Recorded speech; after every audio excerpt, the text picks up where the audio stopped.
Hello student, NCERT गणित कक्षा 10वीं में आप सभी का एक बार फिर से स्वागत है। आगे बढ़ते हुए आज हम अध्याय 2 बहुपद का ये टॉपिक सोल्व करेंगे। टॉपिक है बहुपदों के शून्यकों का ज्यामितीय अर्थ। ये टॉपिक क्यों आवश्यक है और इसको समझना क्यों हमारे लिए बहुत ज़रूरी है। अगर आप इस टॉपिक को समझ जाते हो तो उदाहरण 1 और प्रश्नावली 2.1 का प्रश्न आप आसानी से सॉल्व कर पाओगे। हालांकि बुक में हमें एक प्रकार का ही प्रश्न दिया है, हम दोनों प्रकार के प्रश्नों को सॉल्व करेंगे। मान लीजिए एग्जाम में अगर प्रश्न चेंज कर दिया जाए तो हम आसानी से उसको सॉल्व कर पाएंगे।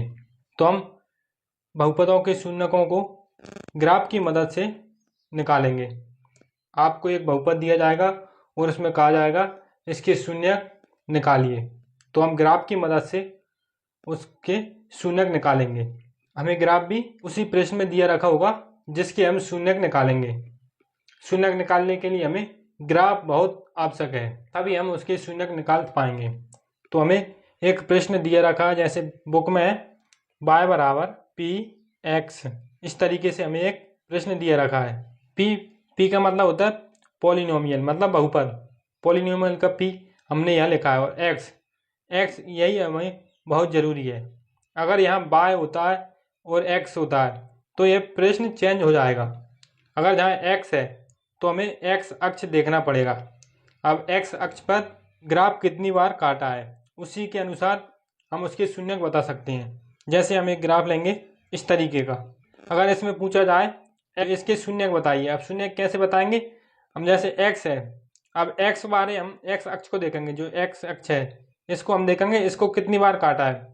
तो एक यहाँ पे काटा है, 2 और एक यहाँ 3, मतलब 3 बार काटा है। तो इसके शून्य कितने होंगे, 3 निकल के आ जाएंगे। ठीक है, इस तरीके से ये ग्राफ है। इस तरीके से आपको ग्राफ दिए रखे हों, मान लीजिए एक तरह के ग्राफ ही है, जैसे ये एक इस तरीके से, एक इस तरीके से, और भी बहुत सारे हो सकते हैं। ऐसे ग्राफ दिए रखे हैं, हमें इनको देख के बताना है कि इनके शून्य कितने हैं। मान लीजिए कोई दूसरा सवाल दिया रखा हो हमें, जैसे a बराबर p कोष्टक में y, इस तरीके से दिया रखा हो, तो इसके शून्य बताना है। कुछ बच्चे इसमें गलती करेंगे, वो क्या करेंगे, इसी पे x अक्ष पर गिनेंगे 1, 2 और 3, या 3 लिख के जाएंगे, लेकिन वो गलत है। आपको यहाँ देखना है कोष्टक में कौन है, y, तो हमें y अक्ष को देखना है। अब y अक्ष को कितनी बार प्रतिच्छेद किया है, मतलब कितनी बार काटा है, तो y अक्ष को एक बार ही काटा है। आप देख सकते हो एक बार ही काटा है y अक्ष, तो हम यह लिखेंगे इसके शून्यक निकल के आ गए 1। ठीक है, इस तरीके से। अब इस तरीके से आसानी से आप इसको कर पाओगे। रट के नहीं जाना है, हमको समझ के जाना है।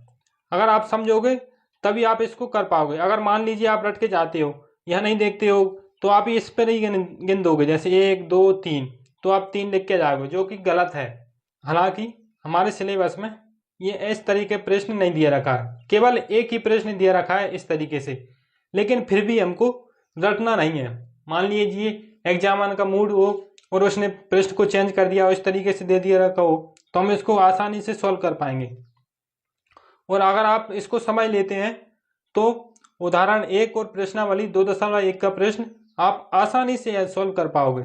अब हम px देखेंगे। px का हम और ग्राफ लेंगे और को सॉल्व करते जाएंगे।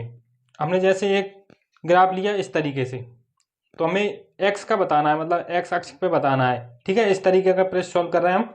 तो ये बताना है इस पे कितने शून्यक हैं, तो हम गिनेंगे ये कितनी बार प्रतिच्छेद कर रहा है x अक्ष को, उतने ही शून्यक होंगे।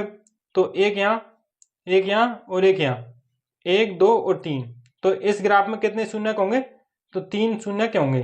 ठीक है, अब दूसरा ग्राफ लेते हैं हम। जो हमारा दूसरा ग्राफ है, ये हमारा दूसरा ग्राफ है।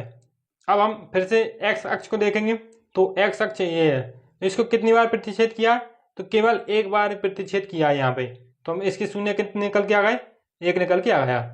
अब हम अगला ग्राफ लेंगे, हम फिर से x अक्ष देखना है। अब x अक्ष पर कोई प्रतिच्छेद नहीं कर रहा है, तो इसके शून्य कितने होंगे, तो 0 होंगे इसके शून्य। इस तरीके से हमने अगला ग्राफ लिया है। अब इस पे बताना है x अक्ष पर, तो x अक्ष पर इसमें भी कोई भी प्रतिच्छेद नहीं कर रहा है, तो इसके भी शून्य कितने होंगे, 0 निकल के आ जाएंगे।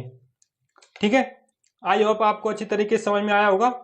अगली वीडियो में हम उदाहरण एक करेंगे, उसमें आपको अच्छी तरीके से समझ में आएगा। ठीक है, मिलते हैं नेक्स्ट वीडियो में। तब तक के लिए धन्यवाद। अगर वीडियो अच्छा लगा हो तो लाइक करें, अपने दोस्तों के साथ शेयर करें और चैनल पर नए हो तो चैनल को सब्सक्राइब जरूर करके जाएं।